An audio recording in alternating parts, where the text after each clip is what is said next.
Welcome to Inside the Centers of Excellence webinar series. We are broadcasting from the ISU Center of Excellence at the Detroit Skating Club. My name is Jerod Swallow. I'm the managing director at the Detroit Skating Club, and my co-host is... My name is Serguei Zaitsev. I'm a skating director at Detroit Skating Club. We are honored to be joined by some special guests today to go over our interesting topics. Please welcome Yuka Sato, the 1994 world champion, Olympian, and high performance coach here at the Detroit Skating Club. Mr. Kurt Browning, four-time world champion, Olympian. He still contributes greatly to figure skating in North America and continues to perform professionally. And Miss Alissa Czisny, two-time US champion, ISU Grand Prix champion, and world competitor. Alissa continues to contribute to Detroit Skating Club's coaching staff through choreography and coaching, and you're still performing professionally as well. This has been an incredible year for figure skating, a very challenging year. We have been trying to maintain our sport in a pandemic, something unprecedented that none of us have experienced. And it's been an interruption, to say the least. Our coaches, our skaters, the advancement of our sport, everything was kind of interrupted, and we all had to find ways to keep it going. We discovered virtual instruction and virtual skating, and we used this format to help keep our skaters engaged, and it worked to some degree. But we also discovered some other things about our sport. The big pause with the pandemic really forced us all to step back and take a look at things from another perspective. And one thing that came to mind in our locale here in Detroit is we realized that skaters needed to prepare better to work on their own, to work by themselves, to practice alone. So we thought it'd be a great topic to bring to the table and discuss collectively with all of our guests and share it with our global skating audience. So without any further ado, we would like to introduce some key points to our webinar. Each of us will be providing some conversational commentary. So we'll start right off.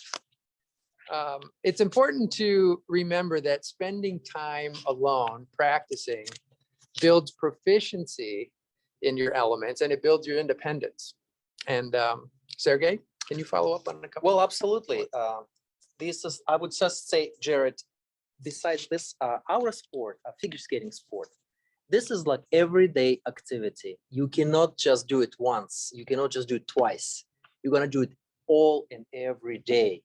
And I don't know if anybody would just feel that differently from that point. Like Yuka, for example, what do you think? Is that a right point to say that this is a daily routine lifestyle, I should say?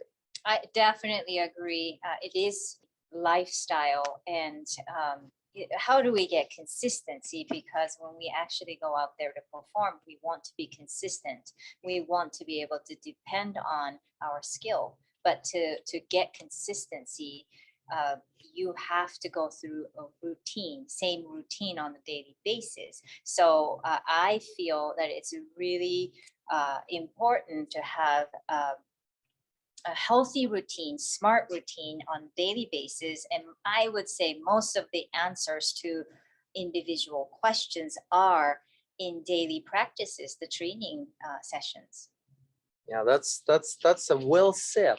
So with this being said, how can we apply, for example, let's say our topic is practicing alone. That means there's no coach with you.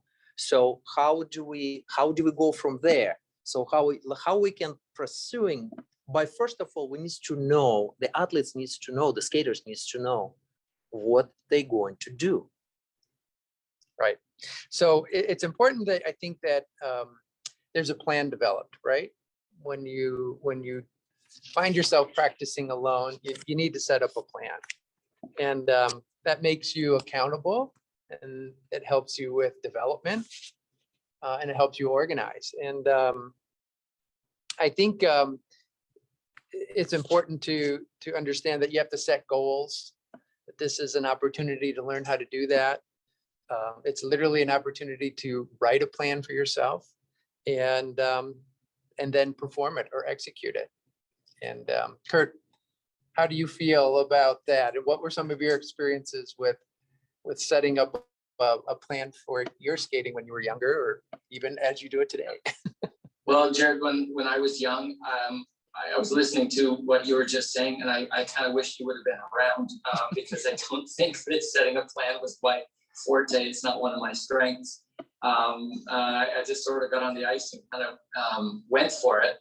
And one of the good things that I had going for me is that I really loved skating. I looked forward to being on the ice. And that sort of just gave me the motivation to, even if I didn't have a coach around or a lesson to control me or to motivate me, I didn't need it because I was having so much fun.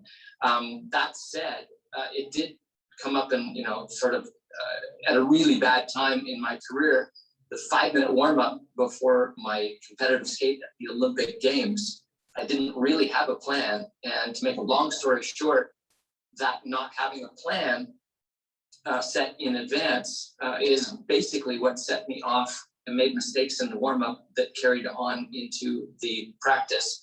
Very unexpectedly, I tried a double jump that I never practiced. And that ended up being the main cause of why I probably don't have an Olympic medal in my closet. So I think more than anybody, planning ahead is probably a good idea, even though I myself didn't do it that much. And Alissa, you had a unique experience when you were younger because your twin sister Amber skated, and the two of you were often on the ice together. And perhaps I think your mother was involved and she was busy doing something on the ice as well. So you had to develop a plan, you and your sister. How was your experience? We did. We often didn't have lessons. I mean, lessons were special and lessons weren't an everyday thing. And my mom was really great in teaching us how to work by ourselves on the ice.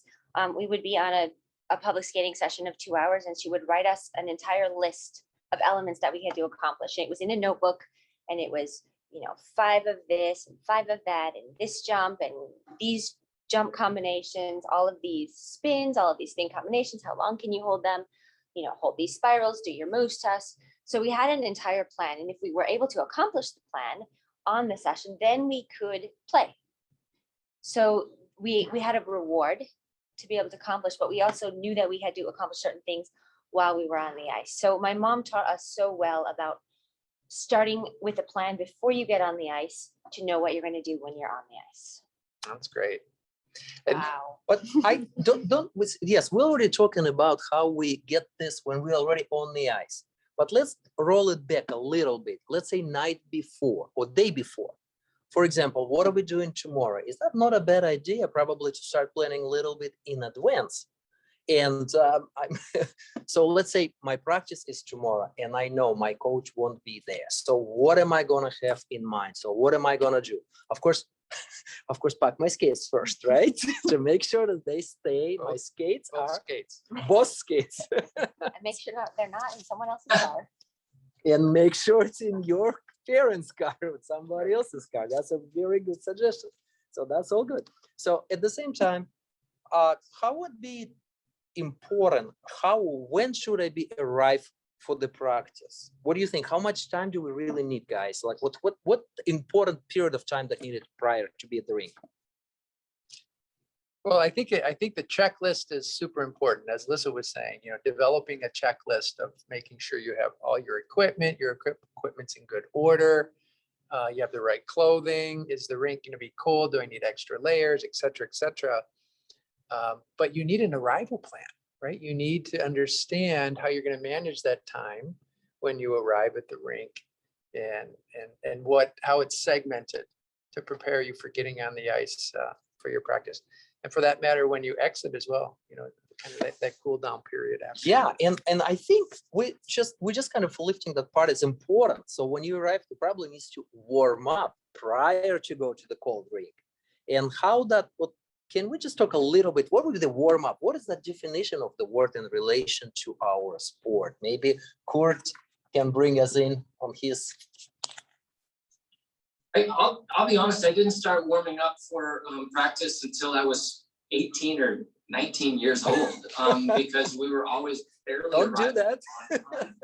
It was a long drive and I had to leave school a little bit early and I had to arrive school late. So my day was so jam-packed. Warming up didn't exist. And then I got older and I started learning about injuries the hard way. And I was lucky that in my rink there was a basketball hoop and a basketball. And so I warmed up for 15 minutes shooting 3 points, running for the ball and having lots of fun. And that's how I got warmed up.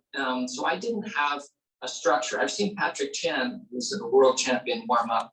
That was 30 minutes of intense exercise. If I would have done that, I would have died before I put my skates on.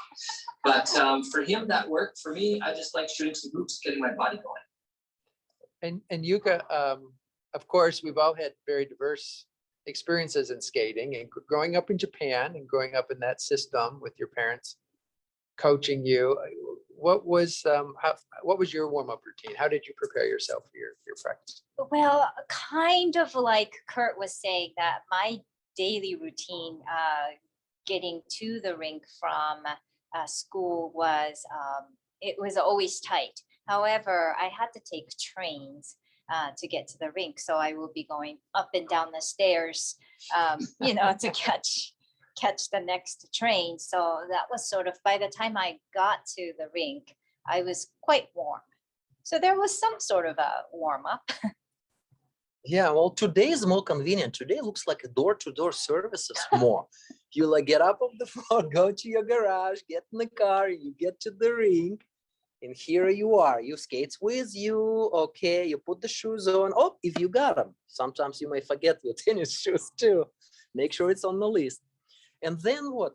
How much time do you think would be enough? Like 10, 15 minutes, perhaps?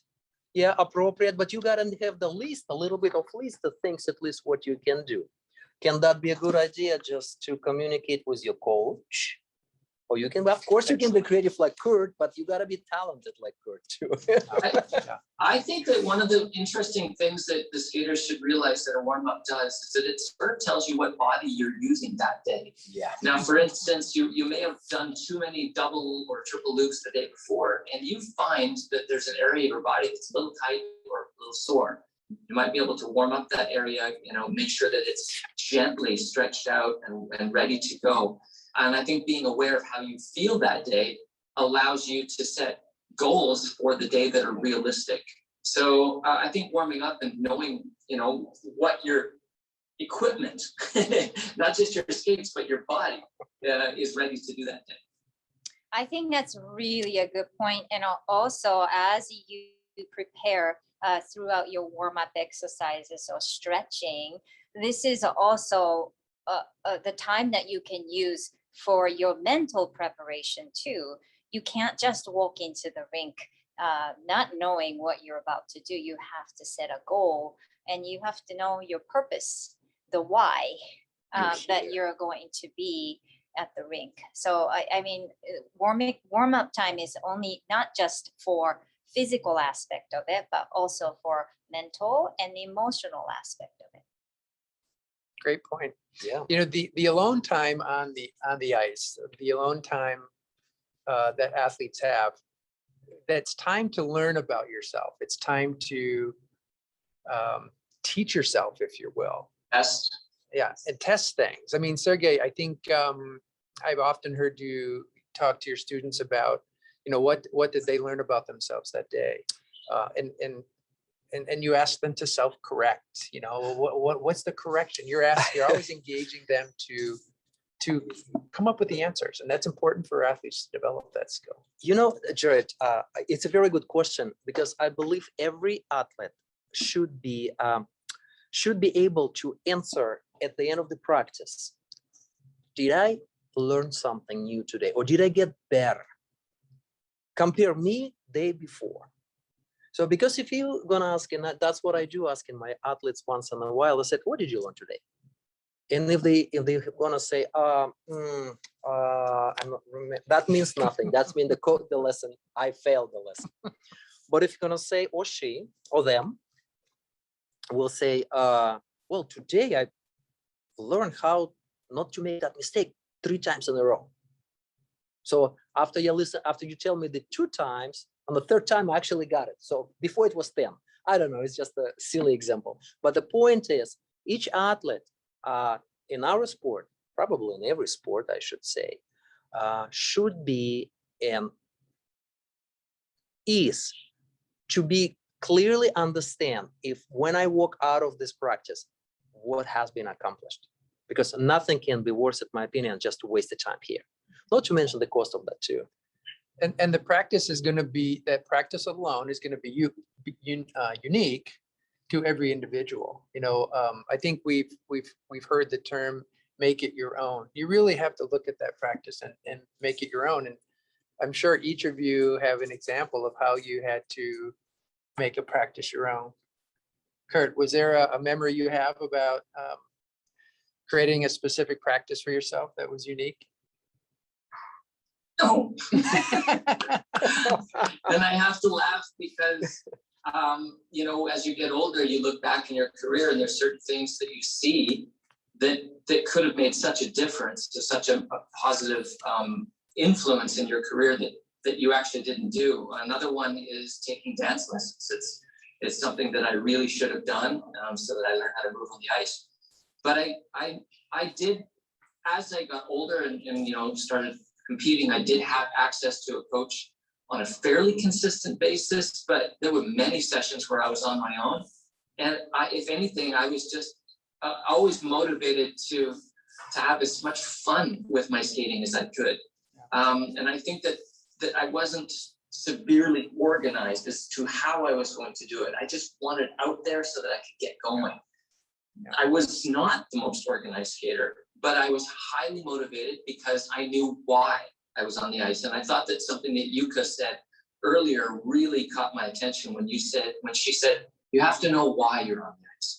And sometimes it's to make certain accomplishments, like Alyssa's mom made the list. And that's great. But also mentally and in your heart, why are you on the ice?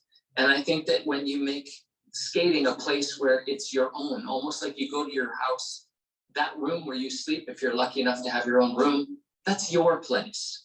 And you can do what you want. You can put what you want on the wall, and you can move your furniture around, and that's your space. And I think skaters should think of the rink and their skating as their space. So when you are alone, how exciting is that? You get to take control of your space. And the word ownership, I think, is really important. So it's not just what. I love that Yuka said it's the why and how are you motivated. So it's not just what you accomplish, it's also, do you enjoy it? And do you want to come back the next day?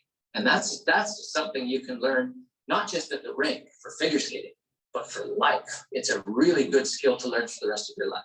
Yeah, the individuality is super important, because we do grow up in a sport where we're constantly being compared, or you're comparing yourself to your fellow athlete, your fellow skater. So it's really important to develop that individuality, and it can be done on how you approach your practices. I also think that it's also important to remember that you don't have to be perfect. In your training, you have to embrace your mistakes too. And Right. I see this better now that I'm not just a skater, but now I'm teaching. The world changes and you see it so much better, much more objectively. And I do see the difference between the skaters who can embrace their mistakes and learn from it, because that's also learning your boundaries and limitations and all of these important lessons.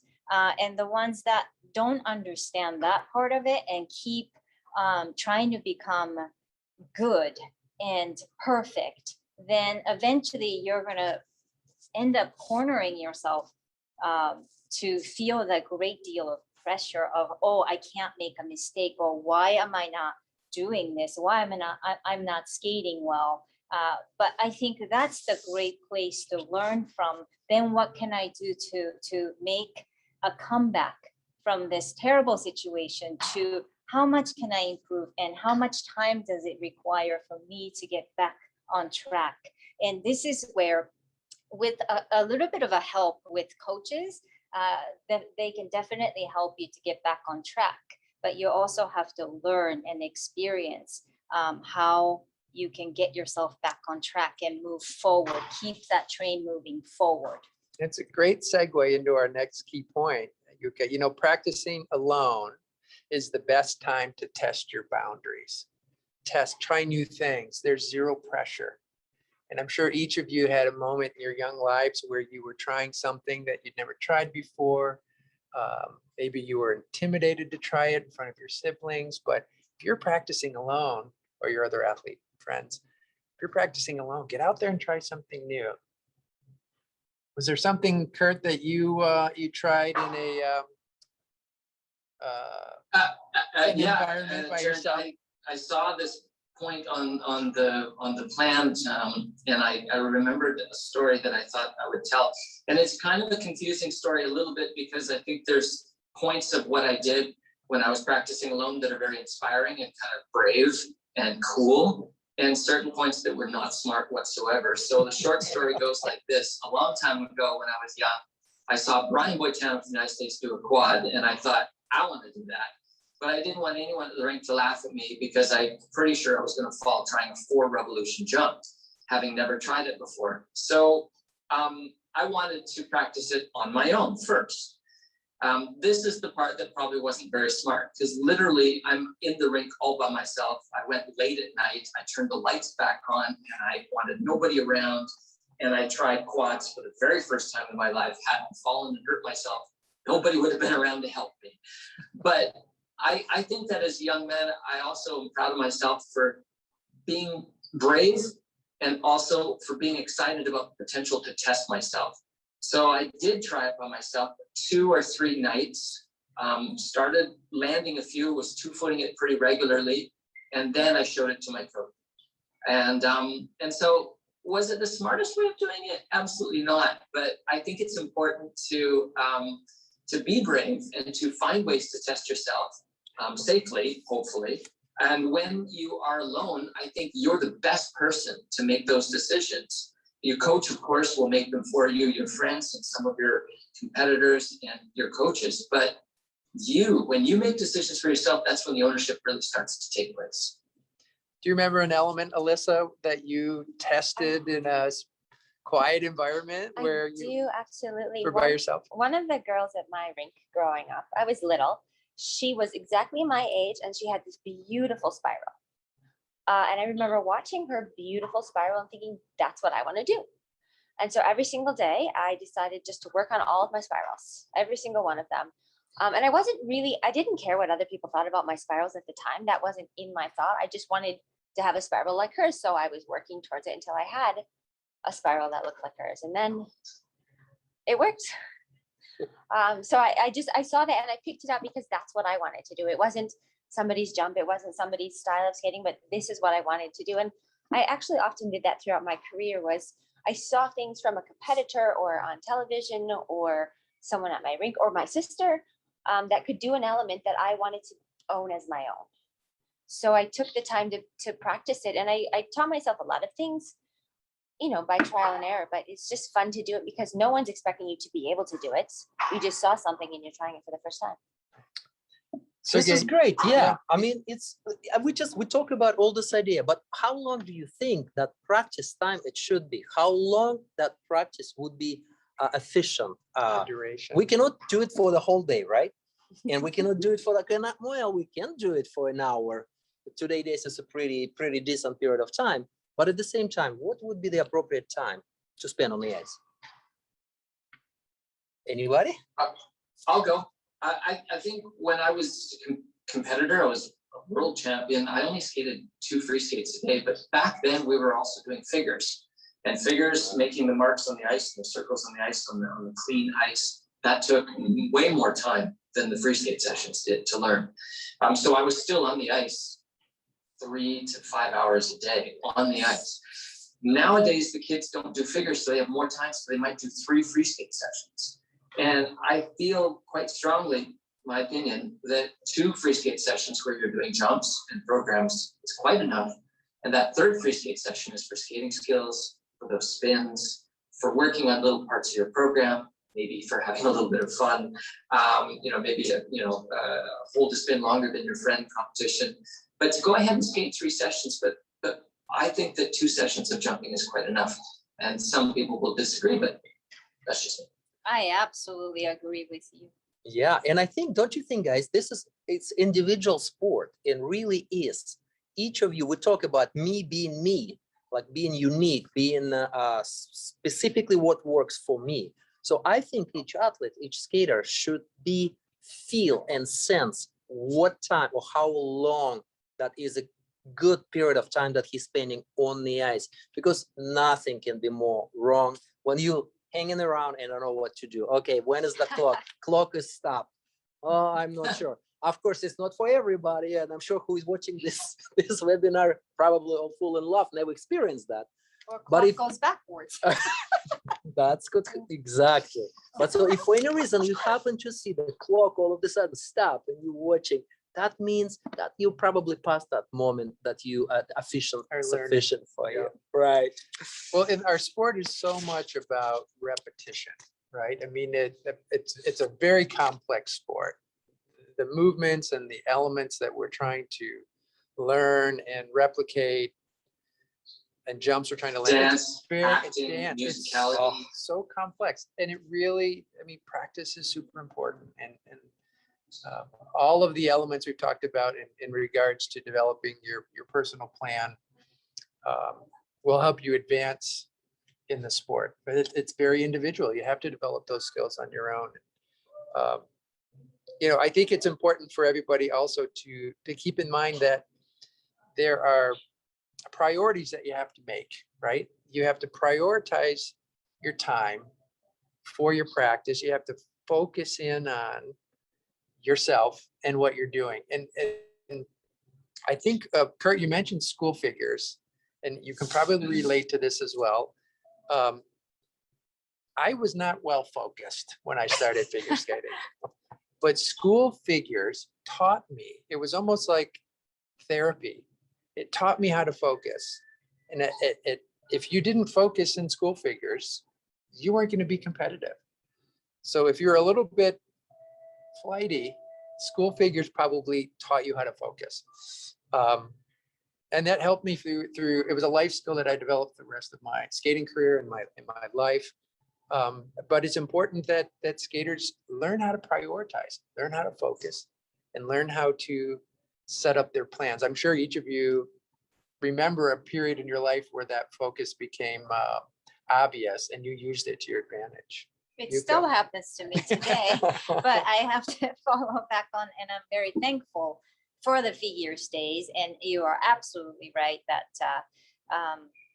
first it's such a boring thing. You're just, all you're doing is making circles over and over, and you're just wiggling around and that sort of thing. But then eventually you will start to learn to focus, and you learn to prioritize and recognize your goals and to follow through your goals, to be responsible. And that's It's a discipline, right? You have to learn discipline. Kurt, do you want to say? You guys, I want to just quickly say that the picture behind me right here, the 2 skates on the wall, those are actually my old figure skates that I used to compete in figures. And I still have them, they're upstairs, but those are actually my figure skates. So just a little interesting things since we're talking about figures. Yeah. So basically the kids probably don't even know, they don't have toe picks. There's no bottom toe pick. And the blade is sharpened differently, and they're kind of flatter. The skates are softer, so we can do the edges. That's the history of figures. Well, we kind of touched the basic a little bit, that figure skating, but as a sport, this is that literally combination of anything you could think of. Let's just for example bring few qualities. You have to be strong. You have to be strong physically. You have to be strong emotionally. We can talk about a little bit later after that. You have to be so-called sense the movement, understand the movement, and deliver the movement to the audience or judges, or even to to yourself, quite frankly. So with all this package, I think like variety of environmental variety of help me out, variety of Skills? thank you, Kurt. Variety of skills of development. You can go start in the ballet room. You can play football, play soccer, play basketball. Just like perfect example is Kurt. Play swim. Anything that leads you still in a development a better skater. Because one thing I want to acknowledge, though, and I believe, and tell me if you disagree with me. I always say in the figure skating is intelligent sport.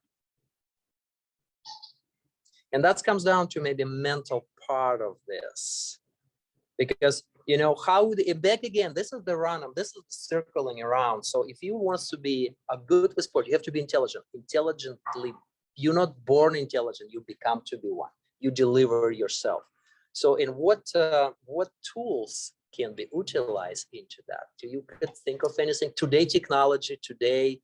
The resources that young athletes have today to help them develop their library of tools or their mental library are extensive, and it starts right away. I mean, how many times have we seen our young skaters videoing themselves or videoing their friend Every day. and then that they're studying that video, or they're I think YouTube searching as for well, video. because all skaters nowadays have access to YouTube, and I can watch John Curry on YouTube, and I can watch the current competition that's happening right now on YouTube, and the whole gamut between the history of the sport and today, and we can watch all of those videos and learn from all of them. It's not just what's happening now, but you can go to the past and watch the past, and we have that available to us to see what we need to work on, both for today and for our future goals. Right.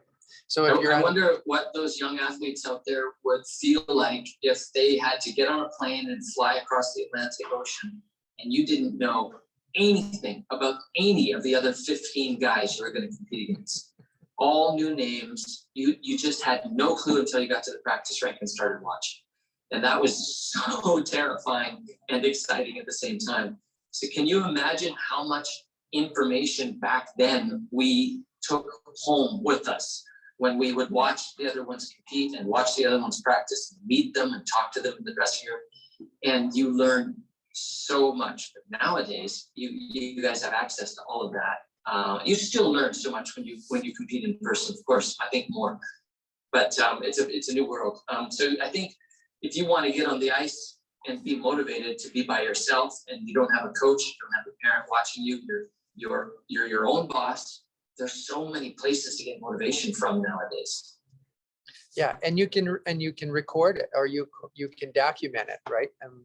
You have a great practice by yourself.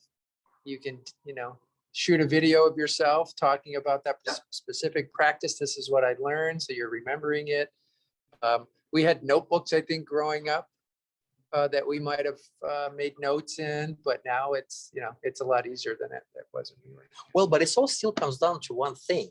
There's so much available. It does not necessarily mean that you know or have the knowledge or intention to utilize those tools today. I have an interesting story to share with you guys, though, speaking of that.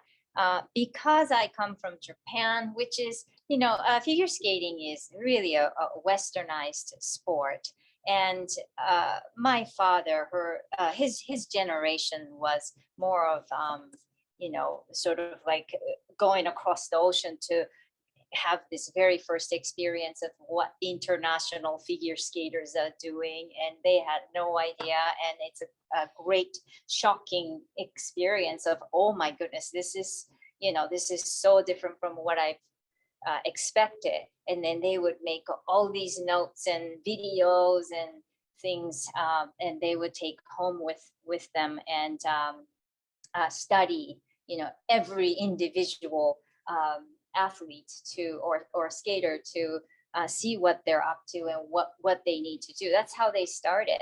And when I was growing up, still we sort of had the idea of what we were expected to do at competitions with choreography, costumes, all of these things. But also at the same time, we didn't have enough resources. And my family had Japanese friends who was in California, and they would tape some of the ice shows from America, and they would send it to my parents. So that's how I got inspired about, wow, what are those shows? What's happening? People are jumping in spotlights and I want to be able to do that. What is this show called? Oh, Stars on Ice, you know, and that's how I got inspired. But I swear it's hours of every day I watched the videos of Barbara Underhill and Paul Martini, their performances, and Scott Hamilton and Dorothy Hamill and Janet Lynn. And I mean, you name it, I just watched and I learned everyone's choreography and their nuances, their personalities, the costumes. But because of that, I was very inspired by ice shows, and that became my dream. And my parents said, well, you know, these people that you're watching on television, they're all world champions and Olympic champions. So I don't know. And I go, okay, that's it. I'm going to go in all by myself and I'm going to practice for hours every single day and I'm going to become a world champion. And that inspired me. And here I am. Who would have thought that I would be living in the United States? But I don't regret any of them because that's where my passion was. And when you believe in something, you keep dreaming and you work hard and, you know, sometimes dream comes true. And keep love what you do, right? Yeah. And the resources, as you said, they're there for the kids. That inspiration, it exists at their fingertips and they use it. And, you know, you find yourself alone on a practice without a coach, you can find help right on the phone to, you know, again, build that library of tools to help you on a practice. It's interesting that we've talked about some serious planning for your practice alone. Some great advice about how to structure your practice, how to develop your checklists. And Sergei, you said something just now that reminded me. You love it. That's why you're there. But it has to be fun. You know, you want to conclude your practice with something fun. Don't forget that it's hard work, but Kurt, you said it too. It's got to be fun. So, you know, how do you make your practice fun as well? I want to tell the kids out there, adult skaters too, whoever it might be, when you go to the rink, that's a community. You have access to a community of people who are like-minded. They like putting skates on and trying to do crazy things too, at every single different level. So if you go to the rink and you're really just concerned with what you have to do that day, you're actually kind of missing out on the opportunity of the motivation that comes from friendship and being able to feel like you could go over and ask a skater a question about how they did that cool spin. You create relationships that build on each other, and then you've got more than just what you did that day. You've got what the whole rink did as well. So you're even though you're alone and your coach isn't there that day, you're never alone. I mean, some days actually you are technically alone, but like I've shown in the past, you probably shouldn't do that too much because you can hurt yourself and no one's there to help. But you're never alone because your friends are there with you. Yeah, it's a wonderful community, and you're never really alone. But it's an individual sport. You know, even the pairs in the dance, you're an individual couple, and you it's a skill you need to learn how to function on your own. You know, just on the same note, I think what just Kurt brought it up, Jerod, I think this is a very simple formula that actually works well. You good with what you like, and you like what you good with. It kind of the two sides of the same metal, and it's roll over again. And you don't want to lose that pattern, because that's what brings you to the next day back to the ring. And I personally feel it should be in everything in life. You live today, you can't wait to come back tomorrow. that means you really did something right during this day. And if that for any reason doesn't happen, see where the missing part of that, see what's missing. But fun in our sport is, everybody understands, in my opinion, differently word fun, right? But this is your fun, and you need to find that personal fun while you're here. What was the fun for you, Alissa? I had when you were my practicing? sister and I often skate in a public skating session. So, they play the radio and the radio has music and it's the lunch hour and they're playing the oldies. I don't know what they were playing. And so my sister and I, if we had accomplished our list, we would play. And one of the things I really enjoy doing, and I still remember to this day, is we would make up programs. We would pretend that we were at the Olympics, and I was pretending to be Nancy Kerrigan, and so I would make up a program, and I was Nancy Kerrigan performing at the Olympics, and my doubles were actually triples, and I could do all the things she could do, and we would take turns, and we would, whatever song was playing to the radio, we would make up a program, and we had so much fun. We were working hard, obviously, we were Right. working on our elements, but we didn't think about that. We just thought we were having fun pretending to And be. that kept you coming back every Yeah. day. How about you, Yuka? I'm What- totally telling Nancy that story. the next time. You were pretending to be Nancy. I was pretending to be Spider-Man, because at my rink, it was such a new rink so long ago that there was no plastic for the pucks to hit the wall. It was just wood. It was pine, or really soft wood. And I discovered very quickly when I was 11 that my toe picks could go into the pine, and that I could run at the boards and actually go thunk, thunk, thunk, thunk, thunk, and stand up on top of the boards and not use my hands. So I was like Spider-Man. So immediately I thought, this sport is so cool that you can run up the boards and stand on top without your hands. I've been a figure skater ever since. That's awesome. Yuka, what was fun that kept you coming back every day? Oh, I just love to skate, and I felt this wind, you can feel the wind when you're on the nice outside edges, and I feel like Dorothy Hamill maybe. And I wasn't really that good then, but I just enjoyed the feel of, gliding those edges, and that was just my place to be. I just didn't want to do anything else. I loved skating. Yeah, well, this all comes down to those important things, right? We love what we do and see what you want to be, Mhm. because your dream will come through. If that's really is the dream, and you know how, and you determined to go there, you will get there, right? What do you think, Kurt? You're I already think it's there. to sum up what we've been talking about, we all get very serious on the ice because what we're doing is super hard.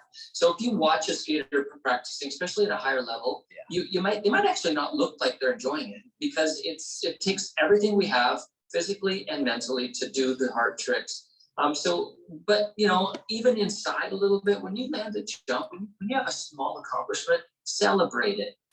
Whether it's just a little fist pump or just something inside your mind that's good for me, and try to keep it positive. So I think the last 5 minutes of our chat, if we're summing things up about how to practice alone, it's a great message to try to stay positive, to police yourself. Your coach isn't there, so if you start to get negative and you let it get too big, then you've destroyed your practice and how you feel about yourself. Mistakes happen. Figure skating is hard. Falls and repeated mistakes. Sometimes it takes months and months to learn a jump. So that's a really important message to leave off on, is to try to stay positive, and that's a good skill to learn for everything. I repeat myself, not just at the rink, but for every aspect of your life. Skating teaches you so much. Well said. Exactly. Thank you, Kurt. We kind of were segueing into the end of our conversation, and you did that brilliantly. Thank you. Again, it's a very important skill to learn. That is practicing by yourself on the ice, managing your time, and learning to be away from your coach, and learning that how to be an individual, and learning why you love the sport, and experimenting. We're still in an environment globally where there's some uncertainty, and you might find yourself alone at the rink. Your coach might be stuck in another city or country and can't get back. So all of the information, all of the topics that we covered today, we hope that it gives young skaters a way to plan their time and learn how to practice alone. So We would like to say farewell from Detroit, Center of Excellence, And Canada. and Toronto, Canada. Thank you, Kurt, for being with us. Thank you, Yuka Sato. Thank you. Thank you, Alissa. Something else, Kurt, you want to say? I just wanted to say thanks to everyone who watched and everybody in this webinar loves skating so much. It has given all of us so much. And once you start skating, I think you can be a skater for the rest of your life. And so thank you for your time. And we really, really hope that we've helped your day, entertained you a tiny bit, and maybe the next time you're on the ice, you'll think of us. Thank you, everyone, and Thank you, farewell from everybody. Detroit. Bye. Love skating. See you at the rink.